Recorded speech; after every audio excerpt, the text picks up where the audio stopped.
Halo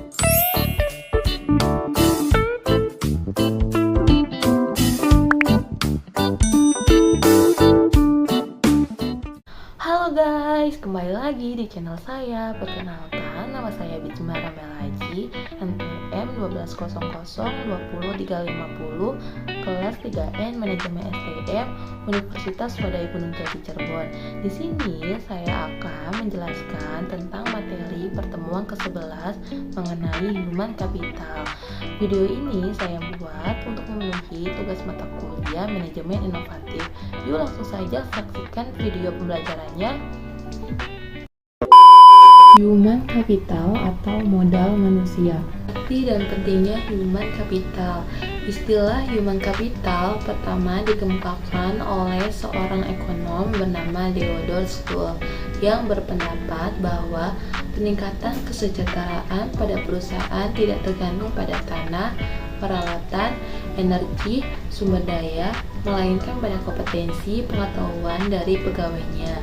Kemudian, ia mendeskripsikan posisi human capital sebagai kemampuan sumber daya manusia yang diperoleh melalui investasi pada sumber daya manusia, yang mendeskripsikan bahwa human capital terdiri dari 4 hal, yaitu yang pertama, kemampuan, yang kedua, perilaku, yang ketiga, usaha, yang keempat, waktu, dan semuanya ini dimiliki dan dikendalikan sepenuhnya oleh pegawai. Deskripsi human capital sebagai kombinasi keempat faktor, yaitu yang pertama, karakteristik atau sifat yang dibawa pada pekerjaan, misalnya inteligensi, energi, sikap positif, keandalan, dan komitmen. Yang kedua, kemampuan seseorang untuk belajar, yaitu kecerdasan, imajinasi, kreativitas, dan bakat. Yang ketiga, motivasi untuk berbagi informasi dan pengetahuan, yaitu semangat tim dan orientasi tujuan. Peran human capital. Yang pertama, sebagai kunci keunggulan organisasi.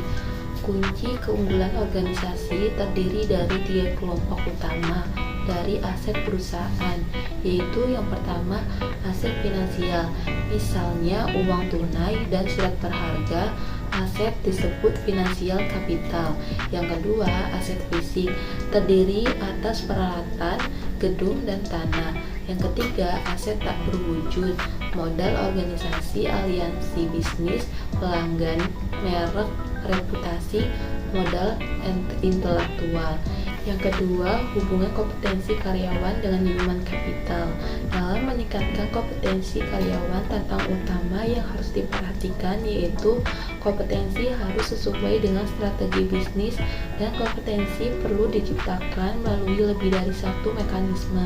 5 cara untuk meningkatkan kompetensi karyawan yaitu 5B.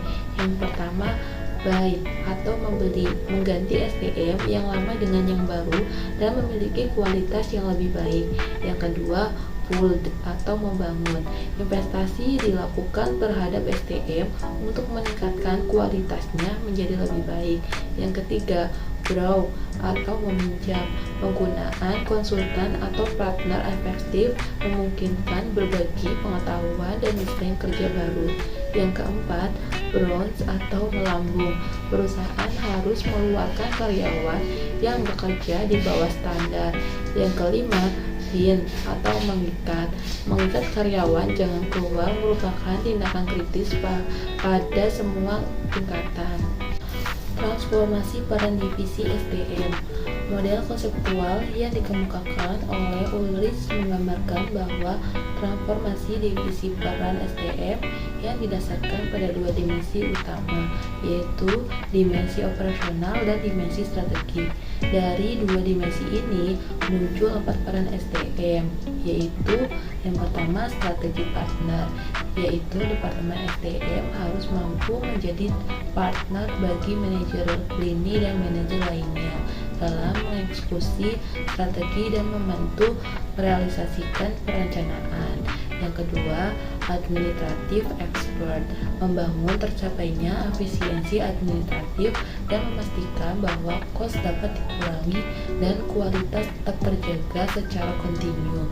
Yang keempat, employee champion, Departemen SDM harus dapat menunjukkan komitmennya terhadap manajemen dan pada waktu yang sama berusaha meningkatkan kontrisi karyawan lebih besar. Yang keempat, change agent. Departemen SDM harus dapat menjadi agen perubahan yang kontinu, membantu proses dan kultur secara bersama, meningkatkan kapasitas organisasi untuk lebih baik. Tingkat kompetensi dalam sistem pengukuran human capital. Yang pertama, activity level, yaitu pengukuran aktivitas rutin SDM seperti rekrutmen, pemberhentian, promosi, dan lain-lain untuk syarat laporan internal. Yang kedua, fungsional level, yaitu kolaborasi dengan unit fungsional organisasi, misal divisi dalam mengukur aktivitas, mengumpulkan dan menerjemahkan data, dan mengambil tindakan koleksi. Yang ketiga, strategi level, yaitu tingkatan analisis tertinggi, sehingga dapat memberikan gambaran perusahaan secara penuh, memberikan pemahaman hubungan antara SDM, strategi, dan kinerja. Perubahan paradigma karyawan. Langkah perusahaan mengubah pola pikir. Yang pertama, seberapa besar pengeluaran investasi yang telah dikeluarkan perusahaan untuk SDM. Yang kedua, bagaimana tingkat return of investment atau ROI atas investasi tersebut. Yang ketiga, dapatkah dari beberapa investasi tersebut dialokasikan kembali untuk mendapat ROI yang lebih baik. Selain itu, tantangan juga datang dari investor jika mereka membutuhkan informasi untuk membuat keputusan tentang SDM, sehingga mereka memiliki gambaran perusahaan komprehensif dan dapat memprediksi kemampuan perusahaan dalam menciptakan nilai di masa depan. Mengidentifikasi human capital, dua hal yang mendukung kontribusi investasi human capital ke dalam perusahaan. Pertama, karyawan dengan human capital tinggi lebih mungkin memberi layanan konsisten dan kualitas tinggi, sehingga perusahaan tempat mereka bekerja dapat mempertahankan pelanggan atau menarik pelanggan baru. Kedua, pelanggan potensial dapat menggunakan kualitas human capital dari karyawan perusahaan sebagai alat penyaring untuk memilih layanan yang mereka sediakan.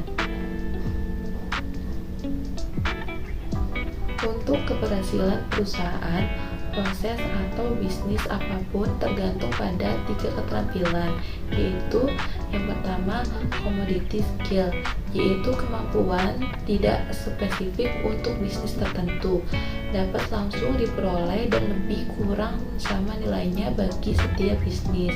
Misal, kemampuan mengetik, kemampuan komputer.